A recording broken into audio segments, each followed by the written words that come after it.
Bien-aimés frères et sœurs, vous connaîtrez la vérité et la vérité vous affranchira. Ça, c'est pas moi qui le dis, c'est la Bible qui le dit. Mais moi, je vous dis mieux.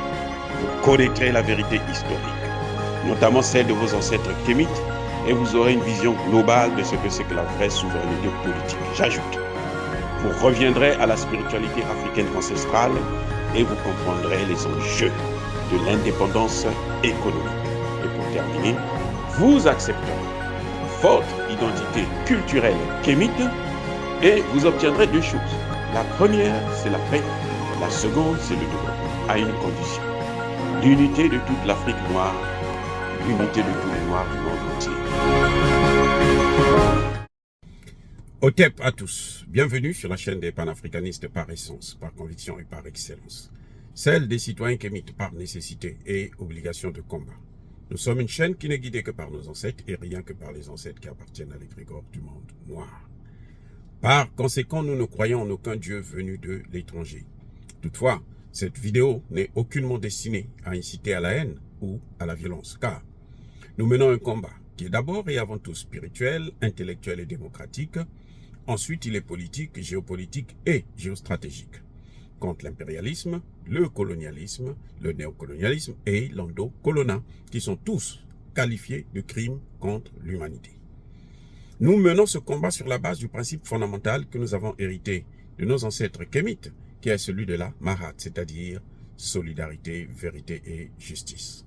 Vous êtes donc en droit de connaître la vérité et nous avons l'obligation de vous dire la vérité, rien que la vérité, afin que justice soit rendue au continent africain. Et ça, c'est notre modeste contribution dans cette noble lutte en faveur de la souveraineté, la dignité, la solidarité et l'unité africaine. C'est exactement ça que nous appelons le panafricanisme. Bien-aimés frères et sœurs, le combat entre la Chine et les États-Unis, c'est un combat asymétrique. C'est une véritable guerre asymétrique. Elle est non seulement militaire, mais elle est aussi économique. Je vous ai déjà dit dans une de mes vidéos que la Chine était en train de contre-attaquer maintenant.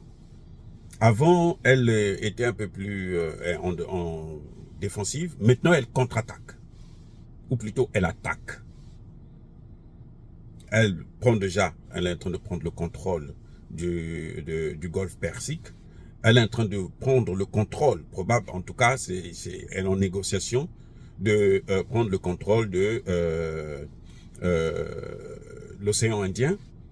Et elle est en train d'installer, ça y est, en négociation, une base militaire à Cuba, proche des États-Unis. Là où, à l'époque de l'ex-URSS, Kennedy était prêt à utiliser l'arme nucléaire, à déclencher la guerre nucléaire avec la Russie. Et cette fois-ci-là, les Chinois sont en train d'aller. Ils se disent, et les États-Unis n'ont pas de moyens pour agir, pour contrer la Russie, parce qu'eux, ils sont à Taïwan. Vous voyez le problème? Ils sont à Taïwan. Ben, la Chine, maintenant, elle vient à Cuba. Taïwan, c'est une île. Cuba aussi, c'est une île. La seule différence, c'est que Taïwan, c'est une partie de la Chine. Cuba, c'est un État souverain que les États-Unis ont mis sous embargo depuis les années 60. Donc, ça fait plus de 60 ans que Cuba est sous embargo américain. La population souffre. Elle souffre à cause de cet embargo. C'est-à-dire qu'il y a des morts et des morts chaque année à cause de cet embargo. Et Cuba, en acceptant la base militaire chinoise, elle est en train de répondre maintenant aux États-Unis. Et les États-Unis n'ont pas le moyen, puisque eux, c'est un pays qu'ils ont mis sous embargo, ils ne peuvent pas négocier avec Cuba pour dire, bon écoutez, nous on va assurer votre sécurité, mais ne faites pas venir les Chinois. Ils ne peuvent pas. Ils sont coincés, ils sont pris par leur propre piège. Maintenant, cette guerre asymétrique, elle rentre maintenant dans le commerce. Je ne sais pas si vous avez appris que la secrétaire américaine au Trésor, l'équivalent donc du ministre des Finances, a couru cette semaine en Chine pour aller s'agenouiller devant les Chinois. Parce que les Chinois ont encore frappé. Ils ont frappé les compagnies américaines en Chine. Donc les directeurs, là, les DG de grandes firmes des entreprises américaines se sont plaints auprès du gouvernement qu'on n'arrive plus à travailler. La Chine a touché seulement un seul élément. Comme font les États-Unis. C'est-à-dire qu'aujourd'hui, ils se disent, nous on fait exactement ce que vous faites et puis on va voir qui va gagner. La Chine a frappé un seul élément. Elle a dit, bon, maintenant nous allons contrôler sévèrement les exportations chinoises de métaux rares, des pierres précieuses, notamment celles qui servent à la fabrication des semi-conducteurs. Il y a les semi-conducteurs, il y a les ordinateurs, il y a un autre élément là, laissez-moi regarder pour vous. Et quand je veux me rappeler, je vais vous le dire. C'est quoi? C'est l'intelligence artificielle. Donc, la secrétaire d'État et la secrétaire américaine au Trésor, Madame Janet Yellen, est allée en catastrophe, en urgence, en Chine, rencontrer le premier ministre chinois, Li Qiang, pour dire non, ça suffit. Elle elle est allée proposer aux Chinois, nous devrons avoir une relation commerciale saine, de healthy trade. Et elle dit que is not the winner take all. The winner take all, c'est un concept qu'on utilise en politique, ici aux États-Unis, où quand vous avez perdu l'élection, même si vous avez des représentants, ils n'ont même pas le droit de siéger à l'Assemblée ou au Parlement. Ah oui. Et dans le cadre commercial, c'est comme si madame est en train de dire que non, mais elle reconnaît en quelque sorte que vous avez gagné. Mais c'est pas parce que vous avez gagné que vous allez nous brimer maintenant. The winner take all. C'est ça que la secrétaire au Trésor, hein, de US Secretary of the Treasury, elle dit the winner take all. C'est pas ça. Dans le commerce, on ne peut pas faire ça. Mais ça veut dire qu'elle est en train de reconnaître que la Chine a gagné le combat, ou la Chine est en train de gagner le combat. Mais c'est pas parce que vous êtes en train de gagner le combat que vous allez nous brimer, ou nous tuer, nous détruire complètement notre économie. Parce que les Chinois sont en train de partir vers la destruction totale de l'économie. Les Américains ont tenté, ils continuent d'ailleurs, à essayer de boycotter les BRICS. C'est pour ça que vous avez vu que ils ont mis, avec les Européens, ils ont fait la pression pour que Poutine ne vienne pas à ce sommet. Mais on sait que Poutine et Xi Jinping et l'Indien sont les piliers même. Mais surtout Poutine, qui est la première puissance militaire, et la Chine, qui est la première puissance économique, qui se disent que s'il y a un qui n'est pas là, il y a quelque chose qui manque. Donc, voilà pourquoi ils ont fait tout ce tralala autour de la Cour pénale internationale pour qu'on puisse empêcher Poutine de partir. Mais les Sud-Africains ont trouvé une formule. On respectera l'immunité de tous les dirigeants, de tous les invités à notre sommet. Là, c'est coincé, bloqué. Comme on dit en congolais, bloqué zengué. Il n'y a rien à faire. Donc maintenant, ils vont directement voir les Chinois pour dire non, mais écoutez, là vous êtes en train de nous casser. Parce que la dame a reconnu que, mais si nous on n'a plus ces métaux rares là, on est foutu. La Chine a pris la décision avant que la dame n'arrive. En général, c'est des gens qui se déplacent pas comme ça. Puisqu'ils étaient forts, c'est de la première puissance. Ils se déplacent, qu'est-ce qu'ils vont aller faire à l'étranger? C'est le ministre des Affaires étrangères qui part. Biden, Blinken, Anthony Blinken, le secrétaire d'État aux affaires étrangères, était en Chine il y a quelques semaines. Et maintenant, c'est la secrétaire au Trésor qui va pour s'agenouiller devant la Chine. Et, entre-temps, le problème des Américains, c'est que les Américains, personne ne croit encore en eux.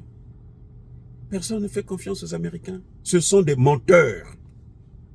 Tout ce qu'ils signent là, c'est valable seulement lorsqu'ils signent. Après ça, ils nient ce qu'ils ont signé. Ils font tout le contraire.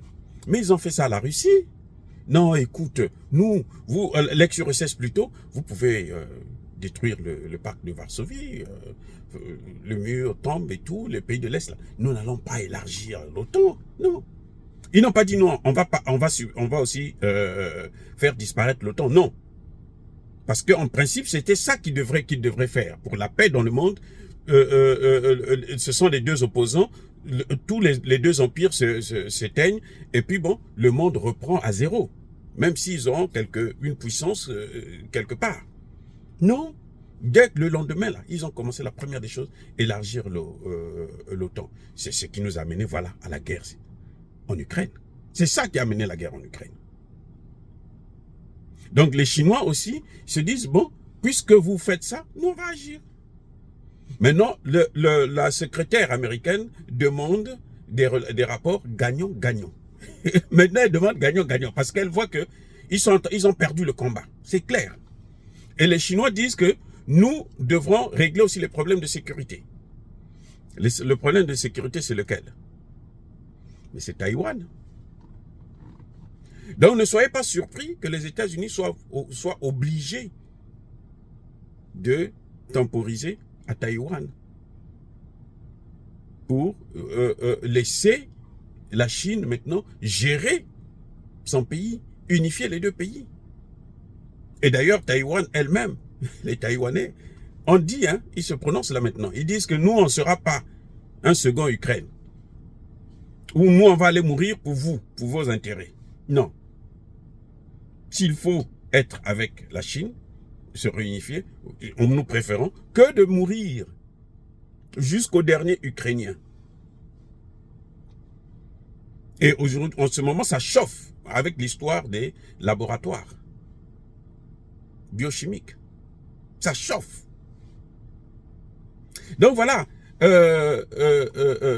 les BRICS sont en train de faire trembler le monde et vont détruire l'empire américano-otanien. Les BRICS là, ils vont détruire l'empire américano-otanien.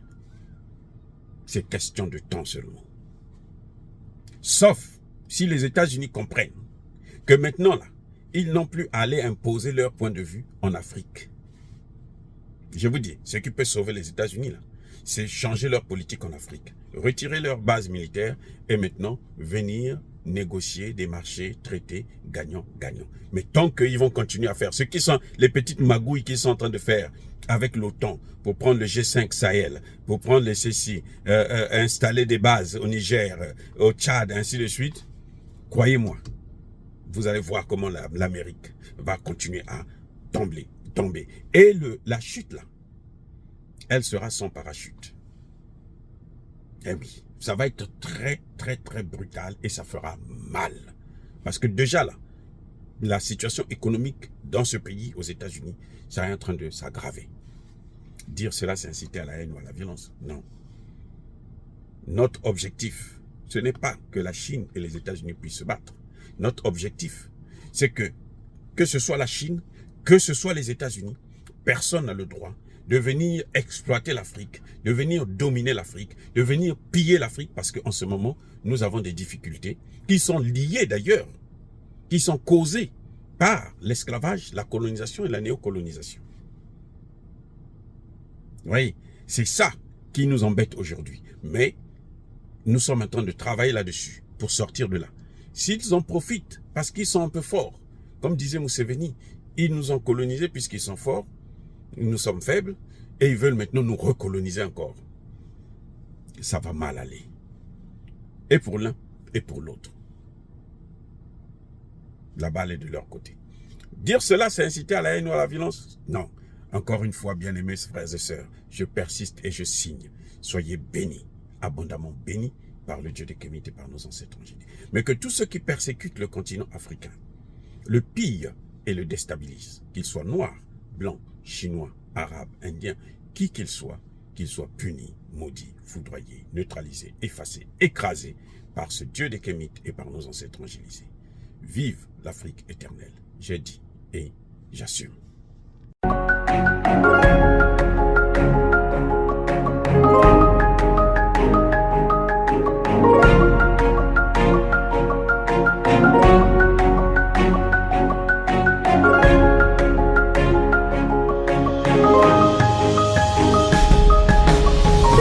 Eux, ils marchent par la foi et non par la vue.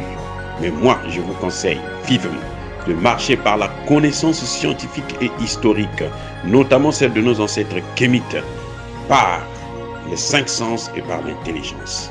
Abou Abia.